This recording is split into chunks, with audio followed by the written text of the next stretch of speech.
일전에 제가 우리 청주선언교회를 섬기기 전 교회를 섬겼던 곳이 있습니다. 그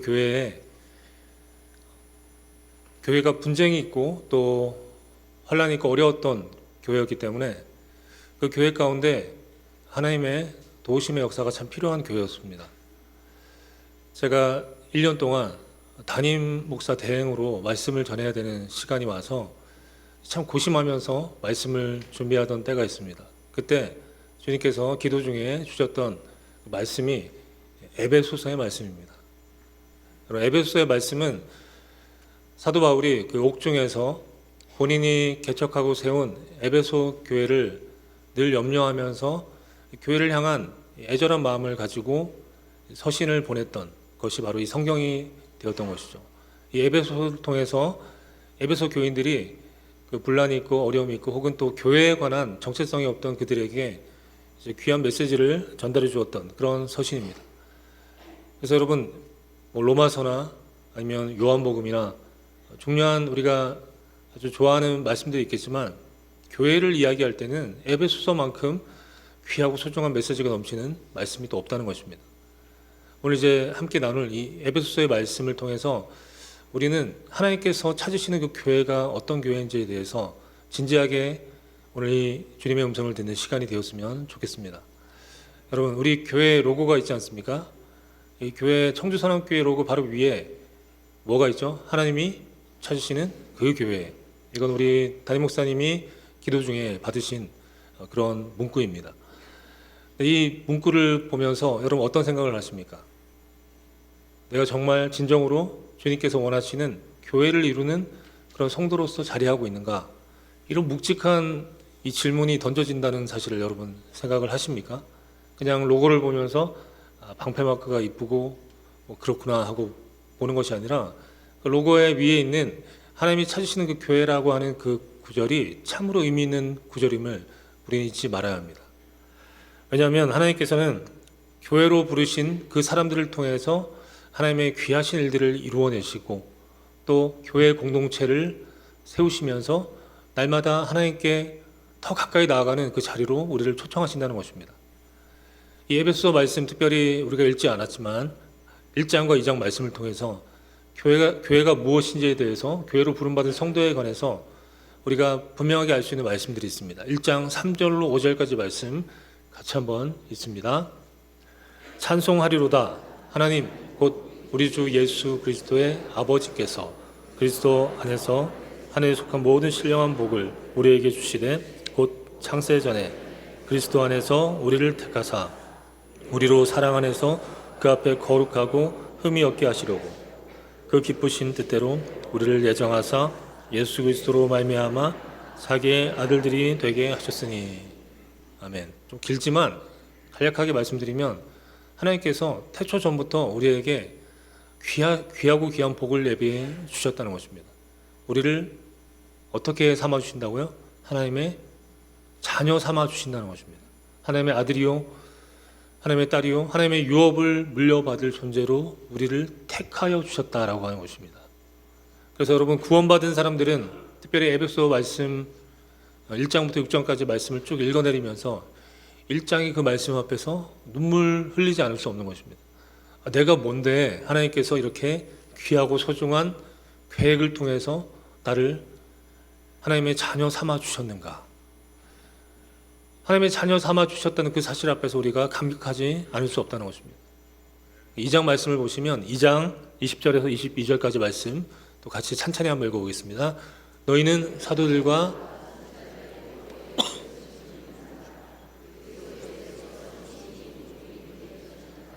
그의 안에서 건물마다 서로 연결하여 주 안에서 성전이 되어가고 너희도 성령 안에서 하나님이 거하실 처소가 되기 위하여 그리스도 예수 안에서 함께 지어져 가느니라.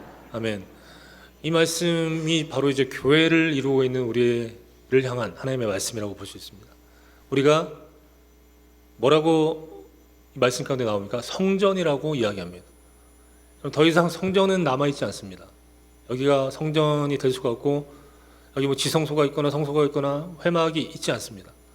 또 하나님을 예배하는 뭐 처소로서 아주 거룩한 장소로 지정되어 있는 곳이라고 할 수가 없습니다. 성전은 없습니다. 하지만 이제 저와 여러분이 예수 그리스도를 구주로 고백하고 구주로 모시고 살아가는 저와 여러분이 주님의 성전이 되는 것입니다. 그 사실을 믿으시죠? 그 사실 앞에 우리가 또 다시 한번 감격하지 않을 수가 없습니다. 우리를 교회로 부르셨구나. 교회는 에클레시아, 부름을 받은 사람들, 부름받은 사람들이 건물이 아니라 그 지체가 서로 연결되어져서 아름다운 성전을 이루어내는 것입니다. 유기적으로 서로 연결되어지고 서로 돕고 협력하고 하나가 되어서 참 아름다운 교회를 이루어내는 것입니다.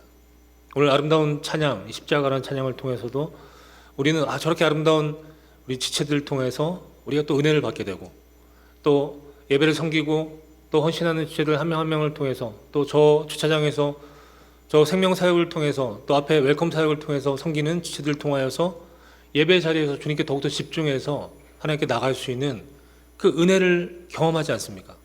그 모든 것들이 유기적으로 연결되어져서 아름다운 주님의 성전을 이루어내는 것입니다. 그래서 교회라고 하는 것은 여러분 우리가 만만하게 볼 그런 의미가 절대 아닙니다. 교회는 너무나 깊은 하나님의 그 섭리와 신비함이 담겨져 있고 자꾸 초라한 우리가 연결되어지면 거룩하고 아름다운 교회로 세워진다는 그 사실이 우리에게 깊은 울림이 되고 깊은 감동이 되는 것입니다. 제가 쓰임받고 또 여러분이 쓰임받고 여기는 모든 지체들이 쓰임받는 그 자리에서 교회는 더욱더 아름답고 빛나게 된다는 것입니다. 그래서 제가 이전에 있던 교회에서 한 몇 달 동안 이 에베소의 말씀을 나누면서 위로를 얻고 또 도전을 받는 시간이 되었습니다. 그 교회가 분쟁이 있었기 때문에 그 100년이 넘었던 교회, 규모가 있었던 그 교회가 그 성도들이 서로 멱살을 잡고 싸우고 강대상을 놓고 싸우고 뭐 그랬던 과정들이 있었기 때문에 그 아픈 그 마음들을 어루만지기 위해서 필요한 것은 이 에베소서의 말씀이다라고 이렇게 생각하고 말씀을 전했던 것입니다. 그렇습니다. 우리가 모퉁이 돌이 되신 그 예수님을 중심으로 연결되어져서 교회를 이루어냅니다. 교회는 가장 중요한 것이 연결되어져야 하면 화목이 있어야 되고 평화가 있어야 합니다. 그 중심에 주님께서 오롯이 주인으로 자리하셔야 하지만 그 교회가 참된 주님의 교회가 되고 하나님의 능력이 나타나는 그 교회가 될 수 있다는 것입니다. 사실 우리 로고에 나오는 하나님이 찾으시는 그 교회는 그 의미가 사실 조금 모호할 수 있습니다. 왜냐하면 예수 그리스도가 머리가 되시고 우리가 몸이 되는데 어떻게 그 머리가 몸을 찾아다니겠습니까? 연결되어져 있는데. 여기에 담겨져 있는 깊은 의미가 있다면 이것입니다. 예수님이 머리가 되시는 그 교회라면 우리가 그 머리 되시는 그 예수님을 닮아가야 한다는 것입니다. 정말 아름답고 멋지게 생긴 외모를 얼굴을 가지고 있는데 몸은 막 비대하거나 혹은 아주 빼빼 마르거나 여러분 조화가 되지 않으면 참 보기가 좋지 않습니다. 아름답고 선하고 귀하고 소중하고 영광스러운 그 주님의 그 머리 되심을 기억할 때 우리가 그분을 닮아가는 몸이 되어야 하는 것입니다. 그 지체가 되어야 하는 것입니다. 여러분 그런 아름다운 지체가 되기를 간절히 축복합니다. 그래서 우리가 그 아름다운 지체를 이루어 나갈 때 그때 그 교회는 참된 하나님의 교회가 되고 주님의 교회가 될 수 있다는 것입니다. 그래서 이 하나님이 찾으시는 그 교회라는 문구를 볼 때마다 여러분 마음에 찔림이 있어야 합니다. 나는 머리 대신 그 주님을 모시고 살아가기에 부족함이 없는 존재인가? 내 안에 예수 그리스도가 머리 되시기에 부족함이 없는 지체로서의 삶이 있는가? 카도시, 거룩함이 있는가? 내 안에 의로운 삶이 있는가? 내 안에 하나님을 담아낼 수 있는 깨끗하고 경건한 그런 삶이 있는가? 끊임없이 질문하는 그 문구가 바로 하나님이 찾으시는 그 교회라는 것입니다. 여러분, 우리 교회 로고를 보실 때마다 이렇게 다시 한번 자신을 생각할 수 있는 은혜가 있기를 소망합니다. 정말 그렇습니다. 우리 주님은 늘 선하시고 옳고 바르고 귀하시지만 우리가 그렇게 되지 못할 때가 있다는 것입니다. 참으로 몸된 교회가 되지 못하는 안타까운 그 모습이 지금 세계 도처의 모든 교회 가운데 또 그런 모습들이 만연하는 그 상황들이 있습니다. 제가 사역자로 지난 24년의 시간을 교육전사 때부터 해서 시간들을 거쳐왔습니다. 참으로 영광스러운 시간도 있었고 은혜가 충만했던 그 시간도 있었지만 또 때로는 아픔의 시간도 있었습니다. 이걸 한마디로 정의한다면 교회가 교회되지 못하는 상황이라고 말씀드릴 수가 있습니다. 그럼 교회가 참으로 거룩한 주님의 교회가 되어야 하는데 교회가 되지 못하면 어떻게 됩니까? 더 이상 교회가 아닙니다. 하나님께서 너무나 눈물 흘리시고 아파하시는 그런 안타까운 현장이 될 수밖에 없습니다. 우리 교회가 교회되지 못하는 첫 번째 이유가 있다면 먼저는 목회자 때문입니다. 여기 저를 비롯한 모든 목회자는 영적인 탑 리더십의 자리에 있습니다. 그 자리에서 우리가 철저하게 사명을 가지고 말씀을 전하고 또 높은 도덕성을 가지고 살아내야 하는데 그렇게 하지 못하는 경우가 종종 있습니다. 제가 경험했던 교회 가운데 성장주의 신학이라고 하죠. 크고 번쩍거리고 많은 것에 대해서 욕심을 가지고 있는 그런 목회자의 모습들을 보게 되었습니다. 그냥 그렇게 하고 은퇴하시면 되지만 은퇴 직전에 2006년도에 그 교회를 다시 건축하시겠다고 하셔서 그 당시 돈으로 580억을 예산 잡아서 그 교회를 새롭게 지으려고 하였던 것입니다. 이제 교회 터를 닦고 철골이 올라가는데 재정이 없습니다. 이리저리 빌리고 또 편법을 사용해서 재정을 충당하다가 결국은 부도가 나게 되고 그 모든 몫은 고스란히 성도의 몫이 되었습니다. 한때 10,000명 정도 모였던 그 교회가 지금 현재 흔적도 없이 사라졌습니다. 제가 말씀을 준비하면서 그 지도를 찾아보니까 거기에 있던 그 철골이 아주 오랫동안 그 자리에 있었는데 그 현장이 지금은 아파트가 되어 있습니다. 어떻게 정리가 되었는지 모르겠지만 정리가 되어져 버렸습니다.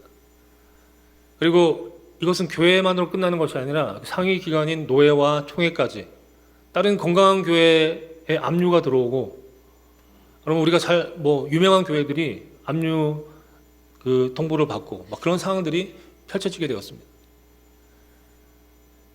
그 목회자가 이제 교육자를 모아놓고 이야기했던 그때의 그 순간이 기억이 납니다. 목회를 하려면 누가 봐도 사람이 많이 모이고 큰 교회를 만들어 내야지라고 이야기하는 그때 그 순간이 지금도 생생하게 기억이 납니다.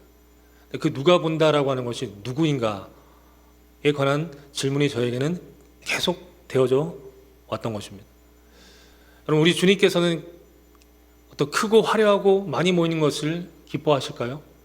그렇지 않습니다. 이스라엘이 자기 민족의 숫자가 얼만큼 되는지 그 숫자를 알아보려고 계수할 때 그때 하나님의 재앙이 임했던 것처럼 하나님께서는 우리가 생각하는 것과 다른 방식으로 우리를 바라보신다는 것입니다. 또 이런 것뿐만 아니라 여러 가지 도덕적인 문제나 여러 가지 매스컴에서 올라오는 목회자의 그런 문제들을 우리가 너무나 자주 접하게 됩니다. 이제는 아주 일상적인 일들이 되어버리고 말았습니다. 마치 소경이 소경을 인도하듯 그런 목회자를 통해서 많은 성도들이 실족하고 넘어지는 모습들이 있게 된다는 것입니다. 또 교회가 교회되지 못하는 두 번째 이유로 우리 중직자들, 장로님들을 비롯한 여러 중직자들의 어떤 타락의 모습들 가운데서도 그 모습을 발견할 수가 있습니다. 제가 일전에 섬겼던 교회에서 오후 찬양 예배 시간인데 청년들이 아주 앞에서 뜨겁게 찬양하고 있는데 시간이 조금 길어지니까 그 중에 한 장로님이 시끄럽다, 그만해라 라고 외치는 그 소리가 온 예배당에 퍼지게 되었습니다. 순간 제가 잘못 들은 게 아닌가, 정말 그 순간을 지우고 싶을 정도로 그 찬양 인도하던 청년의 표정이 굳어지고 모두가 스탑된, 모두가 정지된 그 상황들이 아직도 생생하게 기억이 납니다. 물론 대부분의 장로님들은 훌륭하시고 여기 계신 장로님들은 아주 훌륭하십니다. 그런 중직자들, 청년들이나 다음 세대 혹은 미래 세대 지체들이 그들이 힘이 없고 연약하다라고 판단을 해서 그들을 존중하지 못하고 또 혹은 자신의 신앙의 관념으로 이해하지 못하는 부분들을 그냥 좋지 않다, 옳지 않다라고 판단해 버리면 그 자리에서 상식적이지 않은 그런 일들이 일어나고 상처를 주는 일들이 발생하게 되는 것입니다. 진정으로 그런 항존직분자들, 그런 지체들을 통해서 고스란히 그 성도들이 그 피해를 받게 되고 그렇게 안타까움을 겪게 되는 일들이 일어나게 된다는 것입니다. 또 마지막 세 번째로 교회가 교회되지 못하는 상황 가운데 성도들의 모습이 있습니다. 그 성도들의 모습에 관한 예도 제가 여러 가지 생각을 준비를 해왔는데 말씀을 준비하는 중에 아니 성도들이 잘못한다고 해서 그게 뭐가 문제냐, 제대로 가르치지 못한 목회자나 장로님들의 문제가 되지 않겠냐라고 하는 마음을 저에게 주셨습니다. 그렇습니다. 여러분, 제 아이는, 첫 번째 아이는 밥을 30분씩 밥을 먹습니다. 누구를 보고 배웠을까요? 저를 보고 배웠습니다. 자, 밥을 먹을 때 그렇게 천천히 먹습니다. 뭐 건강에 좋다고는 하지만 그게 습관이 되니까 아이도 그렇게 합니다. 좀 빨리 먹으라고 제가 야단을 치다가 아, 내가 그렇구나를 깨닫고 회개하게 됩니다.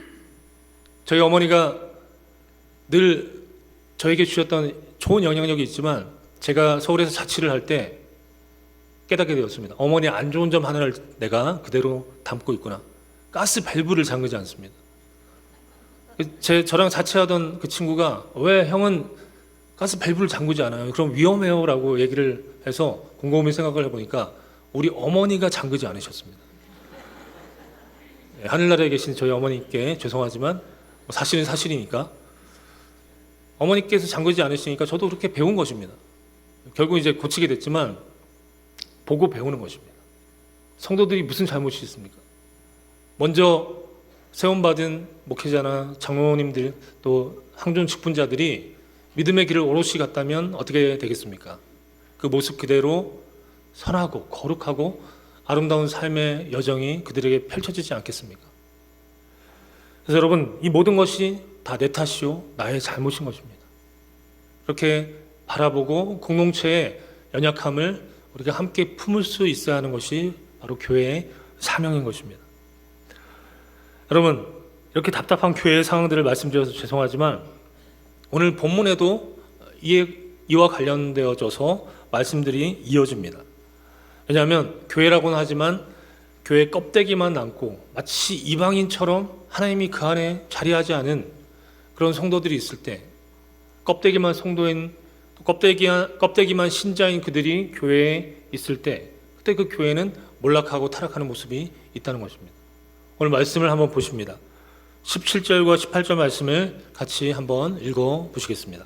그러므로 내가 이것을 말하며 주 안에서 증언하노니 이제부터 너희는 이방인이 그 마음에 허망한 것으로 행함같이 행하지 말라. 그들의 총명이 어두워지고 그들 가운데 있는 무지함과 그들의 마음이 굳어짐으로 말미암아 하나님의 생명에서 떠나 있도다. 아멘. 참 안타깝습니다. 이방인이 그 마음에 허망한 것으로 행한다. 총명이 어두워지고 무지함과 그 마음이 굳어진다. 하나님의 그 생명에서 떠나는 것입니다. 우리가 교회에 나와 있지만 내 안에 주님이 없으면, 내 안에 예수 그리스도가 자리하지 않으면 모두가 그렇게 될 수 있다는 것입니다. 허망하게 그냥 껍데기만 붙잡고 내가 잘하고 있지라고 스스로 위안하면서 그냥 그 자리에서 죄와 씨름하면서 살아가는 그 모습이 있게 된다는 겁니다. 19절에 보니까 감각 없는 자가 되어서 자신을 방탕에 방임하여서 모든 더러운 것을 욕심으로 행한다라고 말씀합니다. 이거 읽는 것도 참 힘듭니다. 이런 삶이 우리에게 있다면 정말 너무나 안타까운 그 삶의 여정이 될 것입니다. 그 속에 거룩함이 없고 하나님을 갈망하지도 않고 그 거룩이라는 그 틀은 가지고 있지만 거룩의 능력을 상실한 그 사람에게서 어떤 선하고 거룩한 것이 나오겠습니까? 거룩을 포장한 마치 회칠한 무덤 같은 그들을 통해서 세속의 욕심만 그득한 그 삶의 정황이 펼쳐지지 않겠습니까? 우리 안에 예수님이 중심이 되시고 날마다 진리가 되시는 그 주님이 자리한다면 우리의 삶 가운데 철저하게 하나님의 은혜가 채워질 것입니다.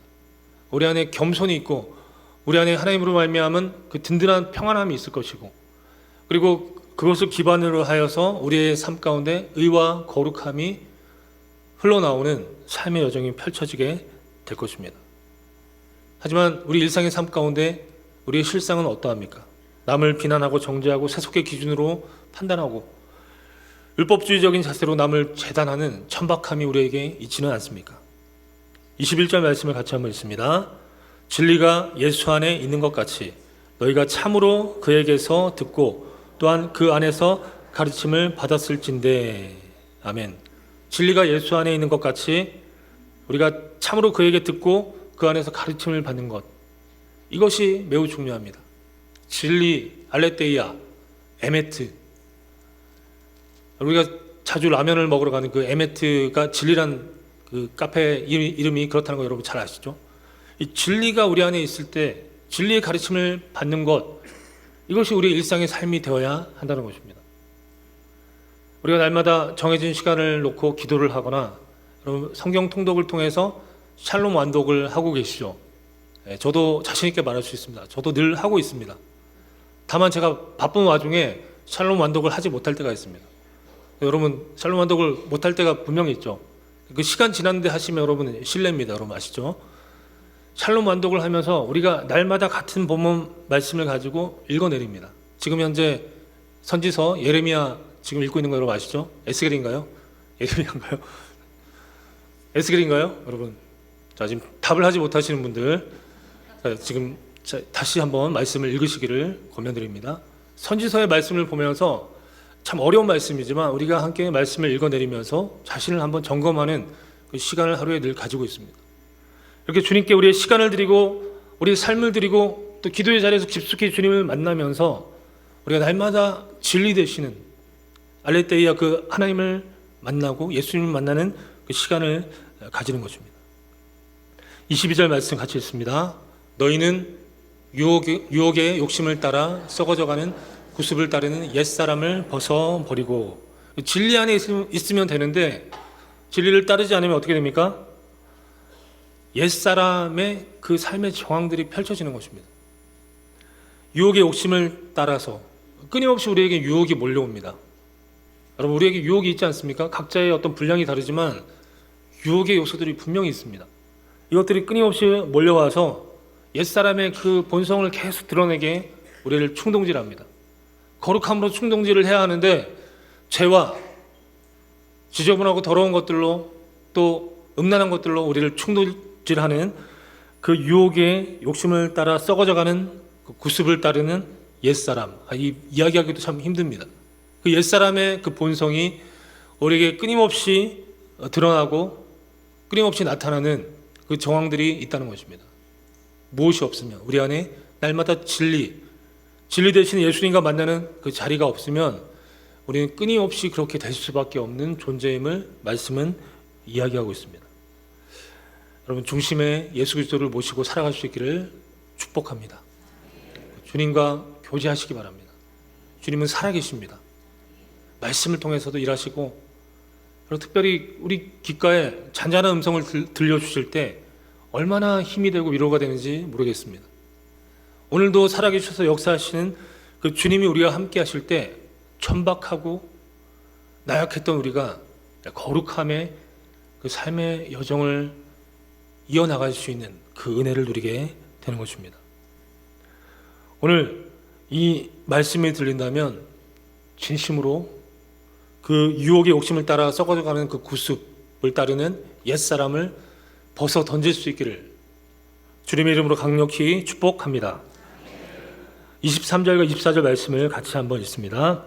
오직 너희의 심령이 새롭게 되어 하나님을 따라 의와 진리의 거룩함으로 지으심을 받은 새 사람을 입으라. 아멘. 이거 다시 한번 읽습니다.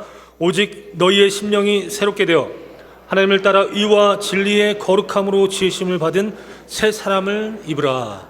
아멘. 아주 중요한 말씀, 중요한 포인트입니다. 여러분 개혁된 교회는 항상 개혁되어야 한다. 이 구호를 우리가 교회 가운데 가장 많이 듣는 구호로 우리가 말씀을 듣고 있습니다. 그렇습니다. 우리는 날마다 새로워져야 한다라고 이야기하는 것입니다. 우리의 생각과 아집을 내려놓고 그리고 주님께 하나님께 우리의 모든 것들을 맡겨드리는 그 자리로 나아가야 합니다. 23절에 심령이 새롭게 되어라고 하는 이 말씀, 이 원어를 보면 이것은 능동태가 아니라 수동태입니다. 무슨 뜻입니까? 우리의 힘으로 할 수 있습니까? 없습니까? 없습니다. 주님께서 찾아오셔서 역사하셔야지만 우리가 새롭게 될 수 있다라고 말씀이, 원어가 그렇게 우리에게 이야기하는 것입니다. 말씀에 있는 것처럼 우리가 할 수 없기 때문에 우리는 어떻게 해야 합니까? 우리가 할 수 있는 최선의 것이 무엇입니까?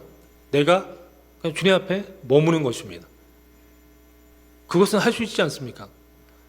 가능하시면 새벽 제단에서 주님께 나갈 수 있고, 또 시간을 내어서 직장에서도 여러분 한 답은 10분이라도 시간을 내어서 주님과 함께 하는 그 교제 시간을 가질 수 있습니다. 그것도 안 되면 화장실이 있지 않습니까? 아무도 찾아오지 않는 그 자리, 나 혼자 있는 그 자리에서 비록 냄새는 좀 나겠지만 주님께서는 그것도 마다하지 않고 찾아오십니다. 그곳에서 주님을 만나고 교제하고 깊은 영성의 자리로 초청함을 받을 수가 있다는 것입니다. 그래서 우리가 그 주님께서 우리를 만지시기 편한 그 지점으로 우리가 주님께 항복하는 그 시간들을 가지는 것이 매우 중요합니다. 여러분 혹시 그런 시간들이 없다면 여러분 하루는 24시간입니다. 딱 10분만이라도 그 시간들을 잡아가지고 그 시간을 점점 늘려갈 수 있기를 축복합니다. 그 시간 가운데, 그 자리 가운데 주님께서 여러분들을 진리로 초청하시고 하나님의 영광으로 인도하실 것입니다. 오늘 말씀에 있는 것처럼 이제 하나님께서 우리의 영적 체질 개선을 통하여서 하나님을 따라 의와 진리의 거룩함으로 지으심을 받은 새 사람을 있게 하시는 것입니다. 여기 원어를 좀 더 분석해서 보면, 간략하게 말씀드리면 여기 의와 거룩함이 있지 않습니까? 여기에는 거룩함만 이 진리가 수식하는 그런 표현으로 나오는데, 원어에는 보면 의와 거룩함을 이 진리가 수식하는 그 표현들이 나옵니다. 그러니까 쉽게 말씀을 드리면 우리가 진리의 그 삶을 구현하기 위해서 날마다 주님과 교제하며 살아가면, 그래서 그 믿음의 길을 따라서 이 시온의 대로를 걷다 보면 우리 오른편과 왼편에 무엇이 함께합니까? 의와 거룩함이 함께하는 것입니다. 우리가 의롭게 살아야지, 거룩하게 살아야지가 아니라 내가 진리 안에 거하고 그렇게 살기 위해서 주님과 함께 늘 씨름하며 교통하며 교제할 때, 그때 우리의 좌우에 의로움이 함께하고 거룩함이 함께 한다는 것입니다. 이게 바로 뿌리를 쳐서 얻게 되는 하나님의 영광입니다. 여러분 당구에 보시면 3 쿠션이 있지 않습니까? 그냥 한 번에 쳐서 그 점수를 얻는 것보다 저 벽을 치면서 돌아가면서 딱 맞게 되면 여러분 어떻게 됩니까? 쾌감이 있고 즐거움이 있습니다. 수준이 더 높습니다. 그런 것처럼 신앙도 마찬가지입니다. 뿌리를 때려서 하나님께 주시는 그 은혜가 있어야 합니다. 진리의 삶 가운데 있을 때, 진리를 날마다 추구하고 그 삶을 살아내기 위해서 우리가 날마다 주님 앞에 도전하며 나아갈 때, 그때 우리에게 의로움이, 거룩함이 충만하게 자리하는 줄 믿습니다. 그 은혜가 저와 여러분의 것이 되기를 간절히 축복합니다. 그렇게 하나님의 그 은혜 가운데 거하게 될 때 하나님의 의가 자리하는데, 하나님의 의는 무엇입니까? 디카이오시네. 하나님의 의는 이제 우리의 기준이 하나님이 되는 것입니다. 하나님께서 중심이 되셔서 우리의 삶을 이끌어 주시는 것입니다. 우리가 판단하고 우리가 생각하고 우리가 행하는 그 모든 것이 하나님의 기준을 따라서 움직이게 되는 하나님의 의가 우리의 삶에 임하는 것입니다. 경건함, 거룩함은 우리의 삶 가운데 경건함이 임하고 우리의 삶에 하나님의 그 은혜로 말미암아서 날마다 새로워지는 그 은혜가 있게 되는 것입니다. 이 모든 것이 진리 되시는 그 주님을 구하는 그 구도자에게 하나님께 주시는 하나님의 복이 된다는 것입니다. 자, 여러분 생각해 보십시오. 저 끝에서부터 저 끝까지 이렇게 진리를 추구하는 의와 거룩함이 날마다 임재하는 그 삶을 살아가는 그 성도가 가득하다면 이 교회는 어떤 교회입니까? 하나님이 찾으시고 하나님이 원하시는 교회가 되지 않겠습니까? 여기가 천국이 되지 않겠습니까? 옆에 있는 지체들을 보면 정말 예수님 같고 바울 같고 베드로 같고, 이들의 이야기와 생각을 듣다 보면 정말 내가 은혜가 되고 정말 그런 아름다운 천국 같은 교회가 우리 청주선왕교회가 될 수 있기를 간절히 소망합니다. 그래서 이런 사람들이 모인 교회를 통해서 하나님께서는 하나님의 비전을 주십니다. 하나님의 꿈을 주십니다. 그래서 그들이 함께 협력해서 이제 우리가 감당할 수 없을 것 같은 일들도 이루어내는 하나님의 교회로 주님께서 세워 주시는 것입니다. 그것이 주님께서 세우시는 강력한 주님의 교회이며 거룩함의 역사가 나타나는 그 주님의 교회가 되는 것입니다. 이제 좀 더 나아가서 이제 한 가지 마지막 퍼즐을 맞춰 간다면 이제 주님께서 찾으시는 그 교회는 미래의 세대를 품을 수 있는 교회가 되어야 한다라고 말씀을 드릴 수가 있습니다. 이제 우리가 새로운 사람으로 새로운 마음, 새로운 심령이 되어서 주님의 그 비전과 뜻을 우리가 날마다 구현하며 살아갈 때 그때 우리는 저 미래를 바라볼 수밖에 없다는 것입니다.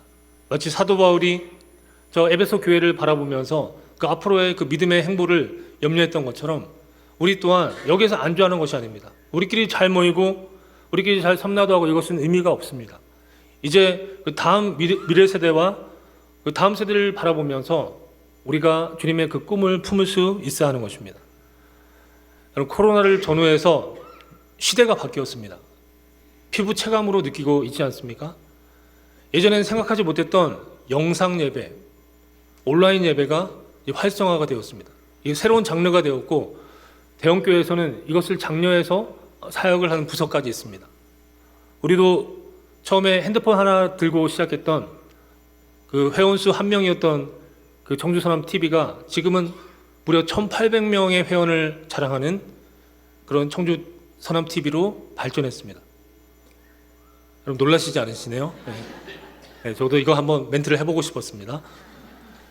1,800명이 넘는 그 회원을 자랑하는 청주선암 TV가 되었습니다. 이 TV를 통해서 감사합니다. 가식적인 태도는 필요 없습니다. 이 청주선암 TV를 통해서 많은 사람들이 와서 또 영상을 보고 또 말씀을 듣기도 하고 또 우리가 행하는 많은 일들을 보면서 교회에 관한 소식을 접합니다. 이전에는 생각할 수 없었던 그 시대가 열리게 되었습니다. 지금 디지털 네이티브라고 하는 Z세대가 대두되고 있습니다. 저도 이제 논문을 준비하면서 MZ세대를 공부하고 있는데 참 허무맹랑한 세대 같지만 또 알맹이가 있습니다. 어떤 설명을 보면 그 부모 세대인 X세대가 외환위기를 통해서 막 그 고통당하던 것들을 보면서 이들은 경제관념을 갖추게 되었다. 그래서 여러분 밖에 나가서 식사를 하면 보통 우리는 어떻게 합니까? 아 내가 살게. 특별히 우리 담임 목사님하고 같이 가면 목사님이 쏴주시는 것들을 많이 경험하게 되죠. 우리 교회는 그렇습니다. 그런데 저도 이제 후배들 많이 뭐 사주거나 누구 사주거나 이런 것이 익숙한데 제가 지난주 청년 설교를 하면서 물어봤습니다. 여러분 더치페이를 하십니까? 그냥 누가 한 명이 쏘아주는 그런 식사를 하십니까? 거의 대부분이 더치페이를 한다는 것입니다. 거기서 결제를 할 때도 여러분 더치페이 n분의 1로 결제하는 결제 방식으로 결제하는 거 여러분 아십니까? 참 너무 맹랑한 것 같지만 아주 실속이 있습니다. 자기 것들을 정확하게 챙깁니다. 이 세대가 이제 주도하는 시대가 오게 된다는 것입니다. 그래서 이 직장에서는 이전에 그 위계 질서가 점점 사라진다고 합니다. 예전에는 그냥 시선만 딱 줘도 아, 제가 하겠습니다 했던 사람들이 시선을 주고 눈치를 줘도 가만히 있고 뭐라고 하면 나중에 다시 개인 톡이 와서 왜 그러셨습니까? 저는 그게 참 불편합니다. 이렇게 이야기하는 세대가 그렇게 직장에 계속 들어가고 있다고 합니다. 똑같은 직장인데 대기업인데 뭐 성경 말씀을 보내주고 하면 부담스럽습니다 팀장님 하는 분위기가 되었다는 얘기를 들었습니다. 똑같은 그 직장에 이전에 근무하셨던 그분의 이야기를 듣게 되었는데 예전에는 상상할 수 없었던 그런 분위기라고 이야기를 합니다. 왜 그렇습니까? 시대가 지나갔기 때문입니다. 여러분들은 생명나무라는 찬양이 은혜스럽고 정말 눈물이 나올 정도로 그렇게 도전이 되고 자극이 될 수 있지만 청년들에게는 너무 올드하다, 너무 진부하다 라고 생각할 수도 있다는 것입니다. 찬양 자체가 그렇다는 것이 아니라 그냥 맞지 않는 것입니다. 여러분에게 힙합 바지를 입으라고 하시면 입으시겠습니까? 안 입고 말겠지 뭐 그런 생각하지 않겠습니까? 그런 것처럼 그냥 맞지 않는 것입니다. 그들에게 맞는 문화가 있고 그들에게 맞는 그런 취향이 있다는 것입니다. 이 교회가 그들을 품기 위해서 어떻게 해야 되겠습니까? 그냥 닥치고 따라와 라고 하는 그런 마인드가 아니라 그들과 충분히 소통하고 그들이 원하는 것이 무엇인지 분명히 알 수 있어야 합니다. 지금 현재 청년 세대가 떠나고 있습니다. 우리 교회는 청년들이 많이 모이고 있지만 청년 세대가 점점 떠나고 있습니다. Z세대가 떠나고 교회를 더 이상 중요하게 생각하지 않는 시대가 오고 있습니다. 우리가 대안을 생각하고 끊임없이 그들을 향해서 우리가 무언가 제시하고 무언가 또 배려하는 그런 목회적인 움직임이 있어야 한다는 것입니다. 여러분, 그렇게 우리의 미래 세대를 바라보면서 그렇게 섬기고 그렇게 배려하고 또 그렇게 소통하지 않으면 이 아름다운 교회가 지금은 사람이 많지만 텅텅 빈 유럽 교회처럼 그렇게 몰락하는 그 모습을 빠르게 우리가 경험할 수도 있다는 것입니다.